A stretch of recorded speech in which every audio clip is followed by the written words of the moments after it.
Welcome back to another night. We are recapping the 40 Days of Love. It is day 8. Today is day 8, and we're going to be prepping for day number 9. So I'm so glad that you're here with me. Only happens when I get on live, y'all. Doesn't happen any other time. I'm very glad that you're here with me tonight.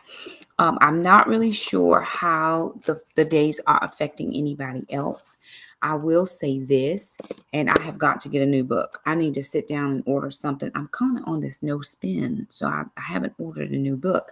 Hey, ma'am, how are you? Good to see you. So when I was looking at the Dare for Tomorrow, I was reading, I did this a couple years ago when I was dating someone at the time. And I'm like, I don't need to be, hey now, how are you? I don't need to be reading no old stuff from what I was doing, with somebody else. I really think, because I've had people ask me before, um, is this something that you should do if you're not married? And oh no, snowed in. Oh, I hate that. Oh man. Well, we were supposed to get some weather here, and I declared and prayed and all that. I was like, it will not come nigh. It will not come nigh. And we I think we did get some high winds, but not what they were saying we were supposed to get here for the whole weekend. Actually, is what we were supposed to have weather. It rained a little bit last night, and high winds today. So from I'm in Indiana also. -4. Oh no. Oh, friends and family. Oh, I'm gonna pray for y'all because that is not for nobody's people. Oh my goodness. Well, I hate that. So they actually even canceled all the after school activities on Friday because that weather was supposed to come in. But we didn't get any. I mean, the winds, we sure did, but not even the amounts of rain. It did rain some. My garden was thankful, but we didn't get all of the things. So that was good. Hot soup and hot chocolate. Absolutely. Stay warm. You guys up there where you are having weather, stay warm, stay safe, stay inside if you can. I'm sure y'all know how to navigate it living in those places. When I lived in New York, it just was what it was. I'm a Southern girl now, and I don't do the cold. I got the heater on by my feet as I speak. But anywho, I was looking at the days and thinking about all the stuff that I had planned, when I was dating that individual. And people asked me, Shakima, is this something that we can do with our boyfriends or, fiancés? And sometimes, oh, I'm glad we had Saturday suppers tonight. It was really good. We filmed some of it. I didn't film all of it because I was doing multiple things at a time, but we did have Saturday suppers. We love it. It's just become a very traditional thing for us. It becomes a way to share yourself with people, especially if you need people in your life. If you don't always get the invitations, you be the person who does the inviting.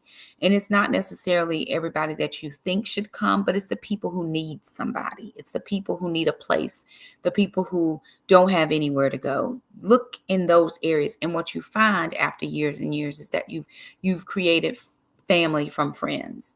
And so that's what it does for us, and we're very thankful. But I don't encourage doing this when you're dating or fiancéed. I think this is more of a marriage thing, because there's some things in here that you can't do with a person you're not married to. And again, like I said, I was dating somebody at the time. I'm not dating anybody now, and I'm not dating that person, not married. So it just brings up old stuff that I don't want to remember. I should have gotten a new book. Wasn't even thinking about it. But anyway, those things come to mind. So I do want to go over tonight's review from last night and tomorrow.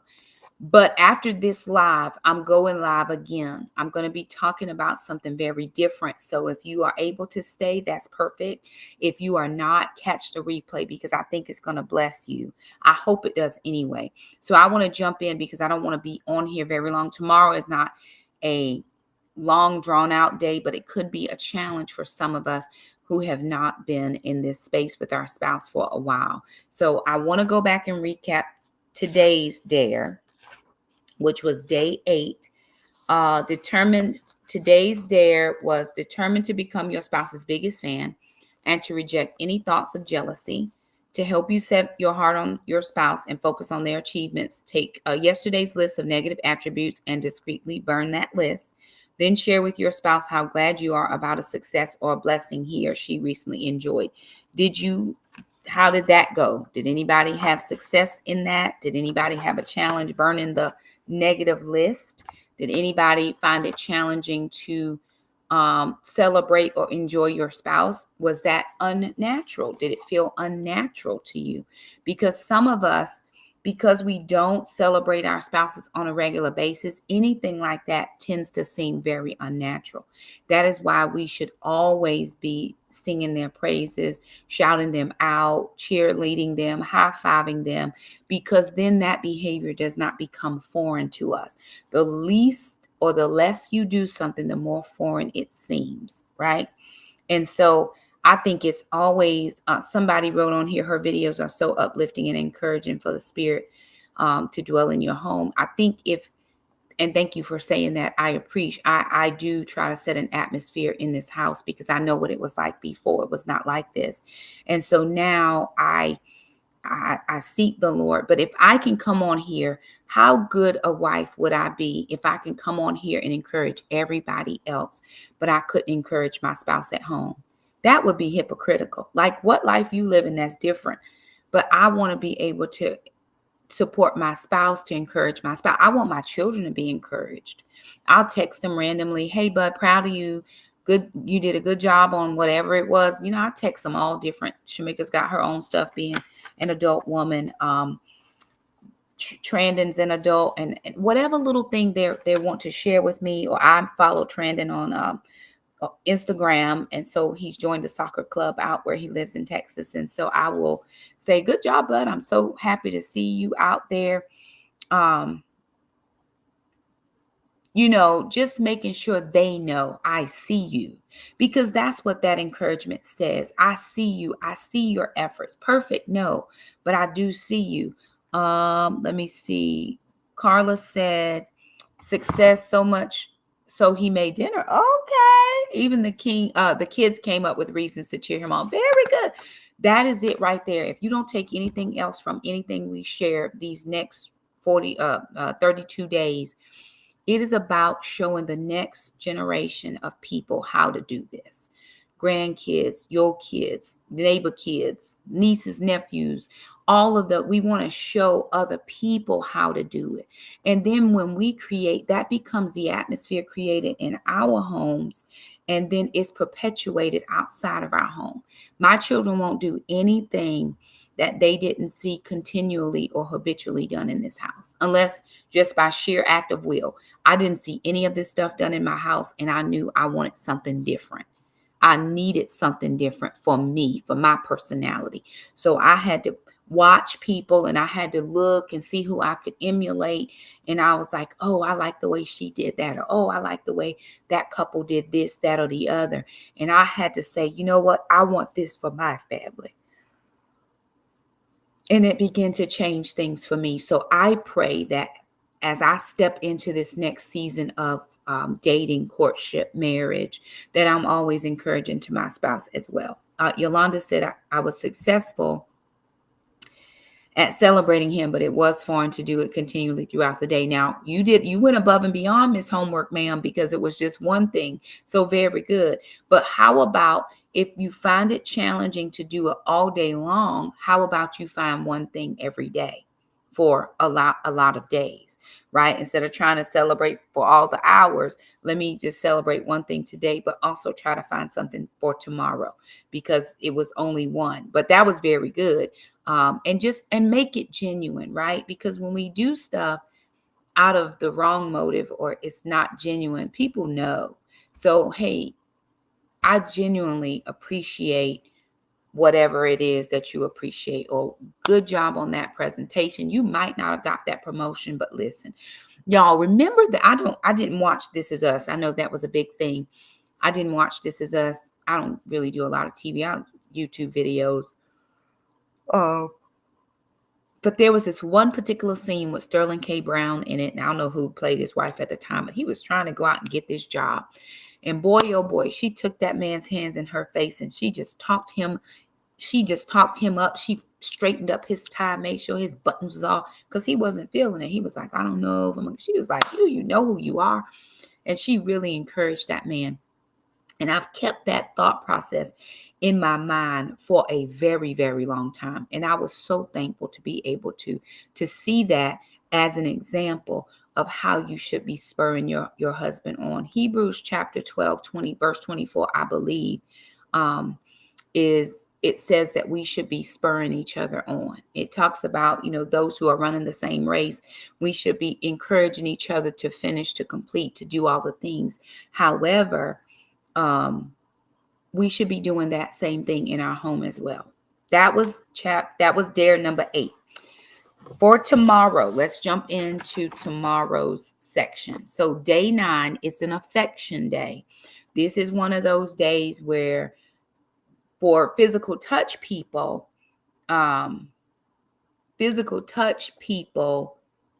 enjoy affection days. People who are not physical touch as their love language don't necessarily enjoy touch or physical affection. But tomorrow is an affection day. Love makes good impressions. Greet one another with a kiss of love, according to 1 Peter 5:14. I'm just going to read this and then I'll expound. There was a couple key points and I didn't want to have to try to paraphrase. It says, kings bow low, soldiers salute, acquaintances wave while friends shake hands, and families embrace while lovers kiss. Greetings provide us with dynamic ways to encounter one another and show appropriate affection and respect. Each greeting depends upon the nature and closeness of the relationship. When I'm walking, when my kids and I are out walking, neighbors will drive by, or different people drive down in the neighborhood, and we'll just be like, when I go into work in the morning, I will say, good morning, and especially if I know people, I'll be like, good morning, Miss So-and-so, or hey, Mr. So-and-so. If I see the students in the hallway, because I'm at 3 different schools throughout the week, and if I know their names, I'll say good morning. More than likely, the kids know me versus the 1,500 students that I have. I don't know all their names, but or they'll say, hey, when's the next time you come to Mr. So-and-so's class or Mrs. So-and-so's class? Because they're used to seeing me. We have a student-teacher relationship. Good morning. Good morning. You look very nice. Good to see you. Get your homework done. Those types of things. When I see my kids, I'm like, hey, y'all, come here, sister. Come here, Lovely. And I'll hug Lovely. Or this morning I said, Jackson, give mom a kiss. And he's like, really, mom? At 14, nobody wants to kiss their mom, but it is okay. I want that point of connection with my children. That's not an everyday occurrence, but we do like to, make sure they feel love. Remember when I was born, I was 4 pounds, 7 ounces. So small I could fit into my father's, the palm of his hand. And my mother wouldn't touch me. She didn't touch me for 3 months.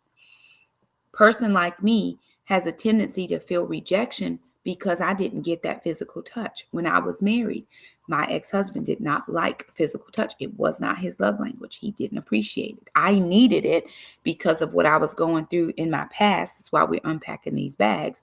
But he didn't need it, and he didn't recognize my need to need it. So I always wanted to make sure that my children felt love, even our dogs. And people say, well, they're just dogs. But my dog likes, the little dog, who's actually Jackson's dog, she likes to climb on my lap and just sit there. Or Mama, but that's my big dog, she will come and sit by my leg.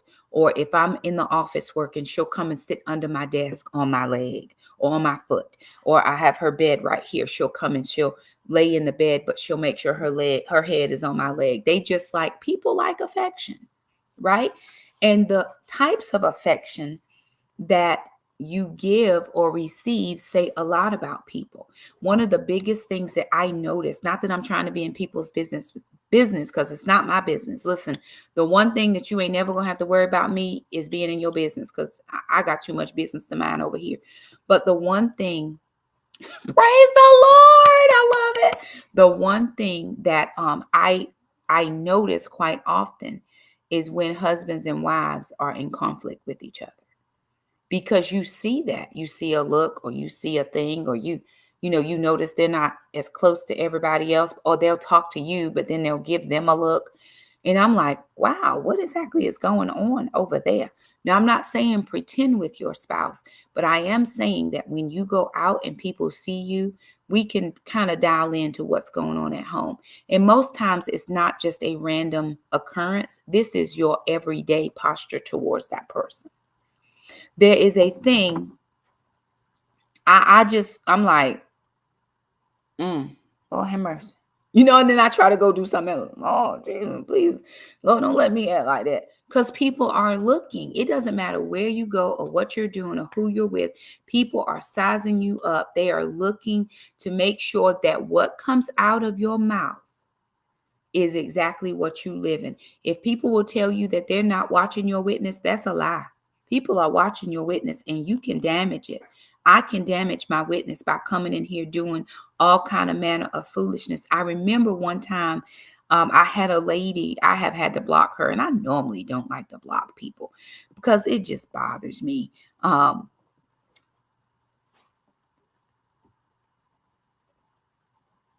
Oh, it gets easier. Carla said, I'm hoping by the fourth or fifth time that I do this, touch won't be such a big deal for me to reciprocate.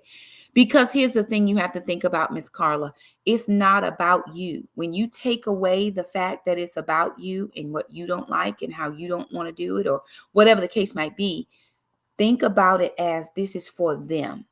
And it's momentary, right? We ain't talking about we being loved up and rubbed up for hours. Now I ain't got time for that. I got other stuff to do. But this is a service, an act of service for them to fill up their emotional love tank for a minute or three, right? We don't know what that other person needs. But that's just how we have to think about it, like that. Somebody sent me something today. It was one of my friends on Facebook. His name is Ren. Ren lives in he lives in another country, and he sent me something. And it was this lady. I don't know who she is. I don't follow her. But she was giving a story about her husband coming home from work late one day. And she's like, dinner time is very important to us. They've carved out dinner time. Apparently, I said I'm going to talk long because I got to do this a lot. Okay. Dinner time is very important. They carved out that time, but he was running late. And she said she was in her feelings, and she was about to let him know what it was. As soon as he got there, and she said, the Holy Spirit said to me, when he comes in here, don't you say anything to him about him being late. You don't know what he had to go through during his day. Don't you do it. You greet him like you would always greet him. And she was like, okay, Holy Spirit. So she hears the car, and she is like, now she vacillating between what she want to do and what the Holy Spirit said. And he grabbed her again. He said, don't you do it.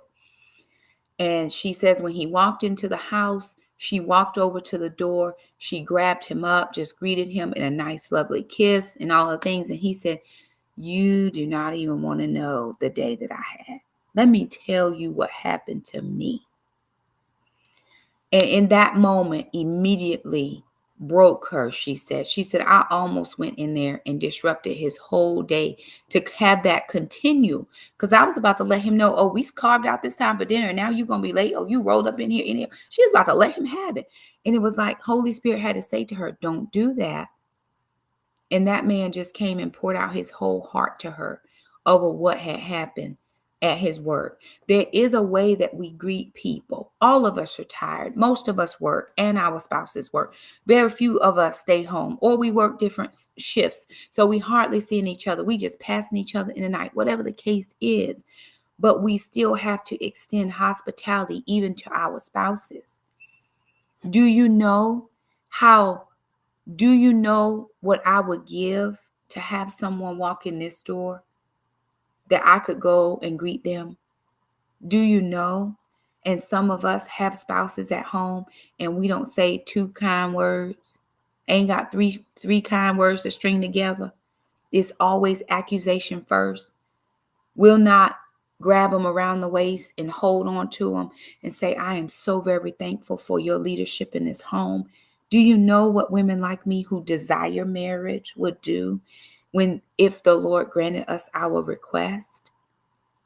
I think most of us don't know because we take for granted the thing that seemed to have come so easy to us.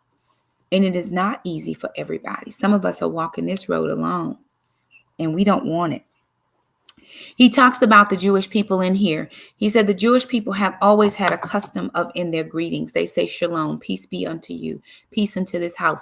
Or when they go to someone's house, they speak a blessing over the house before they leave. They're on their way out the door. They get to the door. They turn around and they say, I speak a blessing over this house to the people in this house.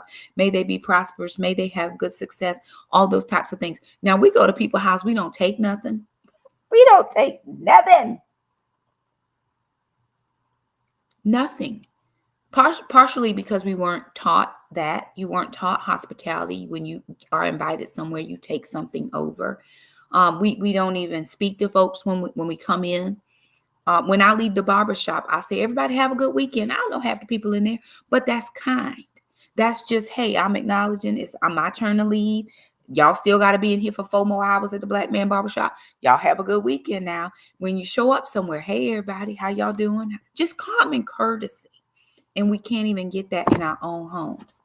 He said, did you know that you can tell a lot about the current status of a couple's marriage by the way they greet one another? You can see it in her smile, hear it in his voice, sense it in the tenderness of their touch or lack thereof. I remember one of the couples, the actual last couple that got married in our church, it was about 10 years ago now. Every time they were in church, he would be grabbing that woman. He was like, oh, I can do it now. I can grab my, we're like, man, would you please? We do not wish to see any more of this displays of, we know you can do it. And it's beautiful and all that. But he was always with his hands on his wife. I wonder if we're hands-on anymore other than those intimate moments when he trying to let you know something or you trying to let him know something. Like if I'm touching you and it doesn't mean we got to go further anywhere. This just means I need a point of contact. I just need you to know that I appreciate you. How are we doing with that particular portion of our relationships? Let me see. He says some people don't greet warmly because they feel insincere. They claim I'm being true to how I feel inside, but there are many good reasons to be kind, even when feelings are contrary. Love being the greatest reason of all. While greetings can reflect what's currently happening in a relationship, they can also become a loving investment in its future health. Listen, here's the thing that I tell people quite often, especially people who are in my season of life. I never thought I would be in this season, but I find myself here now. Those of you who have smaller children, I know somebody asked me yesterday, did I have small children? I have grown children. So I am now in what we call the empty nest phase. Although I have two at home, one's grown, but my youngest son is only 14. We don't want to touch. We don't want to hold hands. We don't want to hug. We don't want to kiss. We don't want to do anything because I don't want people in my business. Okay, well, listen, you're going to do it or somebody else going to do it. But I find that most people with young children so invest into their children, they forget about their spouses. Now, I wasn't forgetting about you when we was doing what we was doing to get these kids. Now I got these kids. I have no time for you. And I often wonder, when you see the kids grow up, now the marriage is broke down.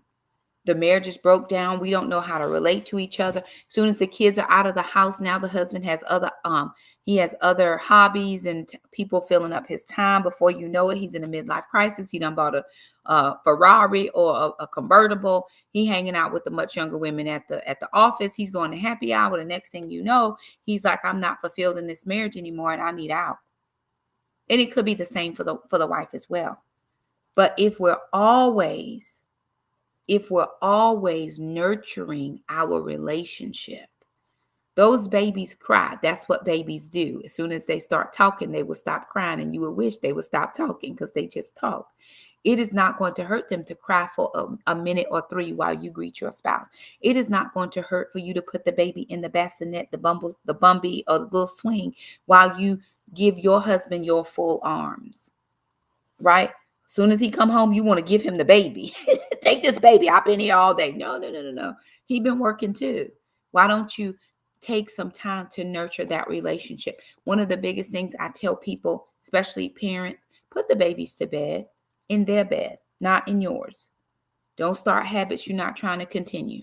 And don't let your child be the reason that you're not trying to be with your spouse. Don't put them in the middle of grown folk business. It's not their business, right? But put your babies to bed at a reasonable hour. Get them on a routine. Go ahead. 21 days creates a habit. Do it every day for 21 days, 25 days if you have to, 31 days, not going to matter till they get it. And then sometimes I get it. We could be passing each other when they come home. But what about those few free minutes before everybody's going to bed? We just got a little downtime. Let's just sit and chat.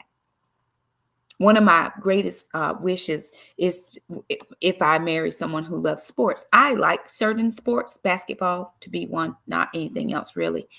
But while he's watching his sports, I just want to be in the room. I just want to touch your leg with my leg. I just want to be with you, right? That because I'm going to be in love forever. I'm going to be on my honeymoon for a long time, ever. So I'm practicing what's going to happen in my brain now. I want to spend time. I want to hold hands. And I have to be careful how much of my stuff I give away, but the greatest activity that I love to do physically with a man is have my hand held. I just love having my hand held. Just hold my hand. Make me happy. Wash them, of course, because people be doing stuff, but, be a little sanitizer. I've loved having my hand held because it wasn't something that I experienced before. Makes me feel very needed, wanted, seen, valued, right? Your greeting should express value. I value the fact that you come home in the evenings. I value the fact that even though you've worked hard and dealt with a lot of people, you're still here with us. Okay, I'm gonna move on. Okay. On page 42, this is good. He says, where he was talking about shalom, he says, you don't have to say shalom when greeting your mate, but sharing a strong 5-second greeting each day with your spouse can become a long-term blessing to your relationship. Your greeting should say you are priceless to me rather than you are tolerated by me. Nobody wants to be tolerated. We all want to be valued. So we have to learn to place value on our spouse, even on the days we don't like them, even on the days that we don't agree with a decision that they made, even on the days when they said they were going to do something and they did not follow through. We have to learn how to value them because we usually are the sum total of our decisions. Just think about it. Has their good decisions outweighed bad decisions? And if today was just an oversight, a mishap, I forgot, or it was just a general bad decision, you've made more good decisions, and I value that part of you. I'm going to let this slide. Okay. All right. A good greeting sets the stage for positive, healthy interactions. Like love, it makes a person feel valued and puts winds in their sails for better moments ahead. Okay. Your dare for tomorrow, day 9. Think of a specific way you'd like to greet your spouse. Do it with a smile and enthusiasm. Then determine to change your greeting to daily reflect more love for them. So tomorrow you get to determine how you're going to greet your spouse. It could be a high five. It could be a kiss. It could be a hug. It can be, it's up to you, but it does have to be a greeting, a face-to-face greeting, right? I know some husbands, some wives meet their husbands at the door. Some wives don't. They're busy doing other things. And the husband comes up, he encircles her waist and he's hugging on her and loving on her for those quick few minutes. She's doing dishes or cooking at the stove or whatever the case is. Whatever you decide to do with your spouse, make it a daily thing. What we're doing now is we're investing. Daily investing is going to give you dividends that are going to return to you later. You're going to build up so much love in this bank that when you don't have it to give, he's going to come back and say, you've given it to me every day. Hey, let me return it to you now. But I don't like to do it. I don't want to do it. He doesn't return it. Doesn't matter. This isn't about him. This is about you. This is about me. This is my dare to him. If you watch the movie Fireproof, it has Kirk Cameron in it, and I don't remember the other lady's name, his wife, the lady who played his wife, I don't remember. But if you watch the movie, at some point when the wife finds out he was doing the dare, because he was the husband doing the dare, she says, "What day are you on?" He said, "I'm on 42." She said, "There's only 40 days in the book." He said, "Yeah, well, I started over." He said, "The first time my heart wasn't in it, so I started over." Right? This is not just 40 days. You can do this 40 days times 40 days and 40 more days and 40 more days. Because what we saw in the movie was it began to change him. She was like, whatever this is, whatever that is, whatever this is, it began to change him. And his efforts were rewarded at the end. So this is not about your spouse, although they reap the benefits or the rewards of it. This dare is about you. It's about me. I pray that when God sends me a husband, I can dare him. And I pray it's not because we're in a bad space in our marriage, but every day I should dare to love my spouse to the best and highest level of my ability. Should we not? We should. Why is that? Because we want the same things. And if I'm giving him, I think he would give it back, maybe. But again, I have choice, right? At 47 years old, I'm not accepting anything below what I think I deserve. Somebody who loves me, somebody who wants to be with me, somebody who chose me, somebody who chooses me every day. This dare says, I choose you every single day. Every day. Okay. All right, y'all. There it is. Nourish your relationship. Nourish that part. We got to nourish these relationships. Okay. There's your dare for tomorrow, day number 9. You guys are doing awesome. I'm proud of you. Those of you who come every night or catch the replay, thank you so much for giving me this time. Now, I am going to shut this live down and open up a new one. I want you to jump back over here. The Lord has really been impressing on my heart some things to share, and I want to share this. I'm promising not to be on here long. I'm promising. Okay. So thank you guys so much for joining me. Like, share, comment, subscribe, all the things. Especially share it if you think this will help somebody. We love all of y'all, and we'll see you tomorrow night for day 10. Bye, y'all.